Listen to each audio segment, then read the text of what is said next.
नमस्कार, मैं हूं सत्यपाल और आप देख रहे हैं CWB हिंदी न्यूज। शक संवत 1945 विक्रम संवत 2080 आज कार्तिक मास के शुक्ल पक्ष की पंचमी तिथि और दिन शनिवार है। तदनुसार अंग्रेजी तारीख 18 नवंबर सन 2023 आज यानी 18 नवंबर को छठ पूजा का दूसरा दिन है। आइए सबसे पहले बढ़ते हैं दिन भर की सुर्खियों की तरफ। हरियाणा में महिलाओं के लिए नई स्कीम, मिलेंगे 3 लाख रुपए, बताएंगे पूरी अपडेट। हरियाणा के लाखों युवाओं की टूटी उम्मीदें, प्राइवेट नौकरियों में 75% आरक्षण बिल को हाईकोर्ट ने किया रद्द। HPSC ने रद्द किया वेटरनरी सर्जन एग्जाम, अब फिर से आयोजित होगी परीक्षा। हरियाणा TGT भर्ती को लेकर आई बड़ी अपडेट, बताएंगे पूरी खबर। डबवाली में किसानों का SDM दफ्तर पर प्रदर्शन, मंडियों में धान खरीद 15 दिन बढ़ाने की रखी मांग, DAP खाद की समस्या भी बताई। बंगाल की खाड़ी में उठा मिथिली साइक्लोन, बंगाल ओडिशा समेत 8 राज्यों में असर होगा, अलर्ट जारी। कल सुबह बांग्लादेश तट से टकराएगा। वर्ल्ड कप फाइनल देखने अहमदाबाद पहुंचेंगे PM मोदी, ऑस्ट्रेलियाई PM और डिप्टी PM को भी मैच देखने का दिया न्योता। जल्द बैंक दे सकते हैं UPI से जुड़े ग्राहकों को बड़ा झटका, 1 जनवरी से बंद हो जाएगा इन यूजर्स का UPI अकाउंट, बताएंगे पूरी अपडेट। और अब बड़ी खबरें विस्तार से। हरियाणा में अब मौसम में ठंडक महसूस होने लगी है। मौसम विशेषज्ञों के मुताबिक आने वाले दिनों में मौसम बदला रहेगा और ठंडी हवाएं चलने की संभावना है, जिससे मौसम में ठंडक का एहसास और बढ़ सकता है। वहीं हरियाणा में स्मॉग और प्रदूषण अभी भी परेशान कर रहा है। सुबह और रात में ठंड इतनी बढ़ गई है कि लोगों ने गर्म कपड़े पहनना प्रारंभ कर दिए हैं। फिलहाल बारिश की कोई संभावना नहीं है। जिन किसानों ने अभी तक गेहूं की बुआई नहीं की है, वे जल्द से जल्द गेहूं की बुआई कर लें। आने वाले दिनों में मौसम साफ रहने की संभावना बनी हुई है। बता दें कि प्रदेश के 13 जिलों में हवा का स्तर जहरीला हो गया है। वहीं नारनौल का AQI लेवल 435 तक पहुंच गया है। दूसरे नंबर पर फरीदाबाद में AQI लेवल 424 और रोहतक में 409 रहा। पंजाब एवं हरियाणा हाईकोर्ट के एक फैसले से हरियाणा के लाखों युवाओं की उम्मीदों को बड़ा झटका लगा है। प्रदेश की गठबंधन सरकार द्वारा प्राइवेट नौकरियों में राज्य के लोगों के लिए लागू किया गया 75% आरक्षण कानून को हाईकोर्ट ने रद्द कर दिया है। फरीदाबाद इंडस्ट्रियल एसोसिएशन व अन्य द्वारा इस संबंध में हाईकोर्ट में एक याचिका दायर की गई थी। याचिकाकर्ताओं का कहना था कि प्राइवेट नौकरियों में कौशल और योग्यता के आधार पर चयन किया जाता है और यदि आरक्षण से चयन होगा तो उद्योग धंधे ठप हो जाएंगे। हरियाणा सरकार का 75% आरक्षण कानून योग्य लोगों के लिए अन्याय है। यह कानून उन युवाओं के संवैधानिक अधिकारों का हनन करता है जो अपनी शिक्षा और योग्यता के आधार पर भारत के किसी भी हिस्से में नौकरी करने के लिए आजाद है। हरियाणा कर्मचारी चयन आयोग यानी HSSA ने ग्रुप D CET उम्मीदवारों ने सामाजिक आर्थिक मानदंड अंक लेने के दावे की वेरिफिकेशन कर ली है। ग्रुप D CET पेपर में 8,55,000 उम्मीदवारों ने हिस्सा लिया, जिनमें से तकरीबन 1,05,000 के अंकों का दावा खारिज हो चुका है। यह वेरिफिकेशन परिवार पहचान पत्र अथॉरिटी से करवाई गई है। अथॉरिटी ने आयोग को सूचना भेजी है कि लगभग 1,05,000 उम्मीदवारों की आय 1,80,000 रूपए से ज्यादा है। अभी तकरीबन 23,000 आवेदक ऐसे बचे हैं जिनका सत्यापन अभी किया जाना है। इनमें से 12,000 का परिवार पहचान पत्र नहीं है। ऐसे में उनके दावे की वेरिफिकेशन किसी और माध्यम से की जाएगी। आयोग के अध्यक्ष भोपाल सिंह खत्री ने बताया कि आने वाली 15 दिसंबर तक ग्रुप D CET का रिजल्ट आ जाएगा। उसके बाद ग्रुप D CET पास उम्मीदवारों से ग्रुप D के पदों और विभागों के लिए ऑनलाइन माध्यम से प्रेफरेंस मांगी जाएगी। हरियाणा में अब शव लेकर रोड जाम या फिर धरना प्रदर्शन नहीं कर पाएंगे। इसके लिए राज्य सरकार हरियाणा मृत शरीर का सम्मान विधेयक 2023 लाने जा रही है। इसके बनने पर सार्वजनिक जगहों पर शव के साथ प्रदर्शन करने पर पूर्ण रूप से प्रतिबंध लग जाएगा। शव के साथ प्रदर्शन करने पर सजा के साथ जुर्माने का भी प्रावधान रखा जाएगा। सूत्रों के अनुसार माने तो प्रदेश सरकार इस विधेयक को विधानसभा के शीतकालीन सत्र में पेश कर सकती है। गौरतलब है कि हरियाणा के विभिन्न जिलों में आए दिन शव रखकर सड़क पर जाम लगाने व विरोध प्रदर्शन करने की घटनाएं देखने को मिलती है। परिजनों को शव का समय पर अंतिम संस्कार करना होगा। यदि वे ऐसा नहीं करते और शव के साथ प्रदर्शन करते हैं तो 1 साल तक की सजा और 50,000 रूपए जुर्माना लग सकता है। यदि परिजन शव नहीं लेते हैं और विरोध प्रदर्शन पर अड़े रहते हैं तो अंतिम संस्कार करने की जिम्मेदारी स्थानीय प्रशासन की होगी। जिला प्रशासन 12 घंटे के भीतर शव का अंतिम संस्कार करेगा। हरियाणा के पड़ोसी राज्य राजस्थान में भी इस तरह का कानून बन चुका है। हरियाणा में कोई भी भर्ती सिरे नहीं चढ़ पा रही है। हर भर्ती बीच रास्ते अटक गई है। इन्हीं में शामिल TGT की भर्ती भी रुकी हुई है। हरियाणा कर्मचारी चयन आयोग के अध्यक्ष भोपाल सिंह खत्री से जब पूछा गया कि TGT भर्ती को पूरा कराने के लिए आयोग की तरफ से क्या कोशिश की जा रही है, तो इस पर उनकी तरफ से जवाब दिया गया है कि हाईकोर्ट में 2 मामले हैं। एक मामला एस्टेट छूट का है तथा दूसरा प्राइवेट स्कूलों के अनुभव से जुड़ा हुआ है। एस्टेट मामले में कोई रोक नहीं है। इस मामले की सुनवाई 17 नवंबर को हो चुकी है। जहाँ तक प्राइवेट स्कूलों में अनुभव का प्रश्न आता है, उस पर आयोग का स्टैंड बिल्कुल साफ है कि आयोग विज्ञापन की शर्तों से बाहर नहीं जा सकता। आयोग आशा कर रहा है कि आगे होने वाली 20 नवंबर की सुनवाई पर रोक हट जाएगी। ऐसे में यह उम्मीदवारों के लिए एक खुशखबरी हो सकती है। अध्यक्ष ने बताया कि यदि रोक हट जाती है तो टीजीटी का रिजल्ट जल्द से जल्द जारी कर दिया जाएगा।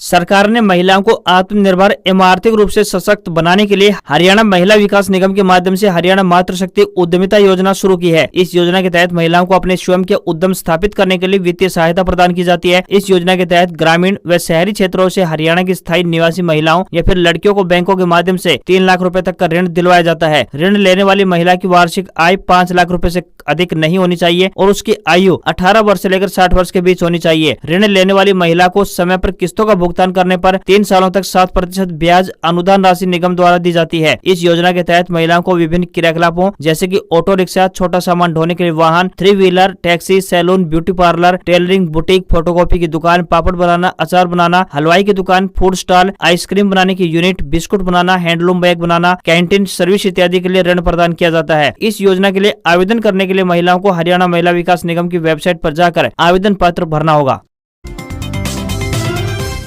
भारत और ऑस्ट्रेलियाई क्रिकेट टीमों के बीच रविवार को होने वाली आईसीसी वर्ल्ड कप 2023 के फाइनल मैच को लेकर चंडीगढ़ में कुछ पाबंदियां लगाई गई हैं। चंडीगढ़ के डीसी और डिस्ट्रिक्ट मजिस्ट्रेट विनय प्रताप सिंह की ओर से जारी आदेश में कहा गया है कि पूरे मैच के दौरान चंडीगढ़ शहर में किसी भी सार्वजनिक जगह पर 5 या उससे अधिक लोग इकट्ठा नहीं हो सकेंगे। मैच से पहले, मैच के दौरान या मैच के बाद पटाखे चलाने पर भी बैन लगा हुआ है। उसका उल्लंघन करने वालों पर सख्त कार्रवाई की जाएगी। आदेश में स्पष्ट कहा गया है कि शहर के किसी भी हिस्से में ओपन में बड़ी स्क्रीन लगाकर मैच दिखाने पर पूरी तरह से पाबंदी रहेगी। कार में भी तेज आवाज से म्यूजिक, ढोल या ड्रम वगैरह नहीं बजाया जा सकेगा।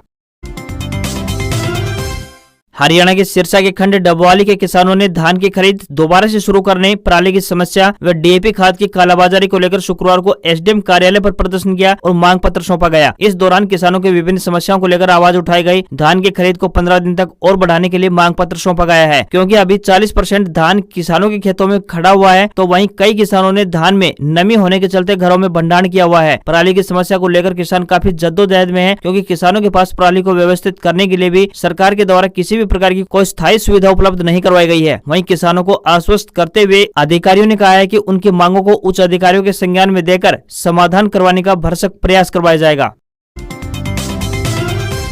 हरियाणा में हर भर्ती किसी न किसी वजह से लटक रही है। जैसा कि आप सभी जानते हैं, कुछ समय पहले हरियाणा लोक सेवा आयोग यानी एचपीएससी की तरफ से वेटरनरी सर्जन परीक्षा आयोजित की गई थी। इस परीक्षा के जरिए वेटरनरी सर्जन के 383 पदों पर भर्तियां की जानी है। इस परीक्षा के लीक होने की भी खबरें सामने आ रही थी। परीक्षा में आई 100 सवालों में से 24 सवाल ऐसे थे जो 2017 में महाराष्ट्र की एक परीक्षा की कॉपी पेस्ट किए गए हैं। ऐसे में इस परीक्षा को कैंसिल करने की मांग उठाई जा रही थी। इस बारे में याचिका दायर की गई और 24 सवाल रिपीट होने का यह मामला पंजाब एवं हरियाणा हाईकोर्ट जा पहुंचा। हाईकोर्ट ने इस परीक्षा के परिणाम पर रोक लगा दी। इस मामले से संबंधित एक बड़ी अपडेट अब सामने आ रही है। आपको बता दें कि सवाल रिपीटेशन मामले में कमीशन ने वेटरनरी सर्जन एग्जाम को रद्द कर दिया है। अब यह परीक्षा फिर से आयोजित करवाई जाएगी।